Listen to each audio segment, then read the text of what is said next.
सच बोलूं, तुम कितने भी स्मार्ट हो, कितनी भी अच्छी इंग्लिश बोल लो, लेकिन अगर तुम्हारी बॉडी लैंग्वेज वीक है तो लोग तुम्हें सीरियसली नहीं लेंगे।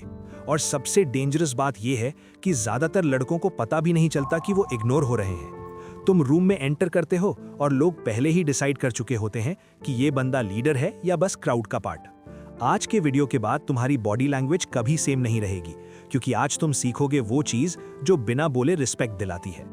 स्कूल हो, कॉलेज हो, ऑफिस हो या कोई फंक्शन, तुम कुछ बोलो उससे पहले लोग तुम्हें जज कर लेते हैं। तुम कैसे खड़े होते हो, कैसे चलते हो, कितना स्पेस लेते हो, कैसे बैठते हो, ये सब मिलकर डिसाइड करता है कि तुम हाई स्टेटस लगते हो या invisible. High value man respect मांगते नहीं, वो एंटर करते ही फील करवा देते हैं। असली कॉन्फिडेंस आवाज में नहीं, स्ट्रक्चर में होता है। सबसे बड़ी गलती जो 90% लड़के करते हैं वो ये है कि वो लोगों को इंप्रेस करने की कोशिश करते हैं। हाई वैल्यू माइंडसेट इसका उल्टा होता है। वो बोलता है, मैं इंप्रेस नहीं करता, मैं अपनी प्रेजेंस ओन करता हूं। किंग जब रूम में आता है तो वो फोर्स्ड स्माइल नहीं करता, वो अपना पोस्चर फिक्स करता है। कॉन्फिडेंस एक्टिंग नहीं होता, कॉन्फिडेंस डेली बिल्ट होता है। अब बॉडी लैंग्वेज को नीचे से ऊपर बिल्ड करते हैं, सबसे पहले पैरों से। अगर तुम पैरों को बिल्कुल चिपका कर खड़े रहते हो, बॉडी टाइट रहती है और वेट बार बार शिफ्ट करते हो, तो तुम बिना बोले सिग्नल भेज रहे हो कि तुम श्योर नहीं हो। अल्फा पोस्चर में दोनों पैर शोल्डर विड्थ पर होते हैं, वेट इवनली बैलेंस्ड होता है और बॉडी रिलैक्स्ड होती है। इसे वाइड बेस कहते हैं। वाइड बेस स्टेबिलिटी, मैस्कुलिनिटी और कॉन्फिडेंस सिग्नल करता है।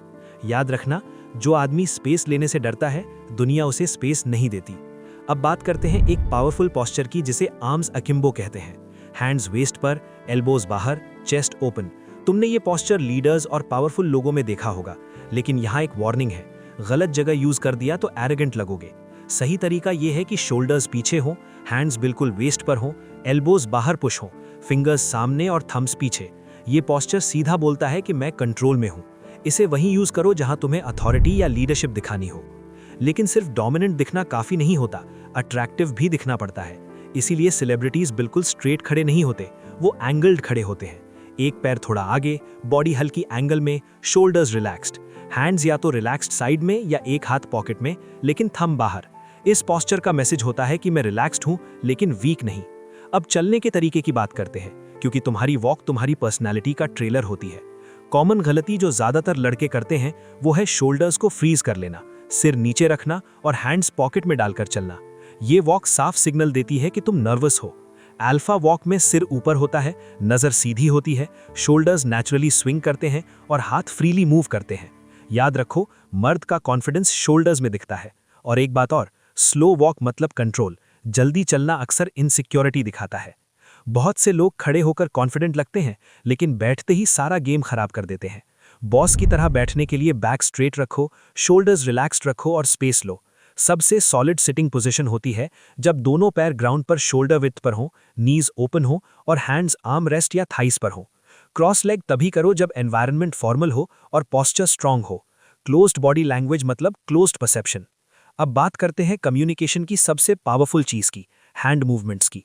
सच ये है कि वर्ड्स सिर्फ 7% इंपैक्ट करते हैं, बाकी सब डिलीवरी होती है। इफेक्टिव हैंड मूवमेंट्स 4 तरह के होते हैं। पॉइंट जेस्चर इंपॉर्टेंस दिखाने के लिए, स्वीप जेस्चर बिग आइडियाज के लिए, फ्रेम जेस्चर टाइम या स्ट्रक्चर दिखाने के लिए और cut gesture non negotiable statements के लिए। रैंडम हाथ हिलाना बंद करो, हर मूवमेंट का एक रीजन होना चाहिए। ग्रेट स्पीकर्स बोलते कम हैं, सिग्नल ज्यादा देते हैं। अब एक रियलिटी चेक सुन लो बिना शुगर कोटिंग। अगर तुम पोस्चर पर काम नहीं करते, बॉडी पर डिसिप्लिन नहीं रखते और फिर रिस्पेक्ट एक्सपेक्ट करते हो, तो तुम गलत हो।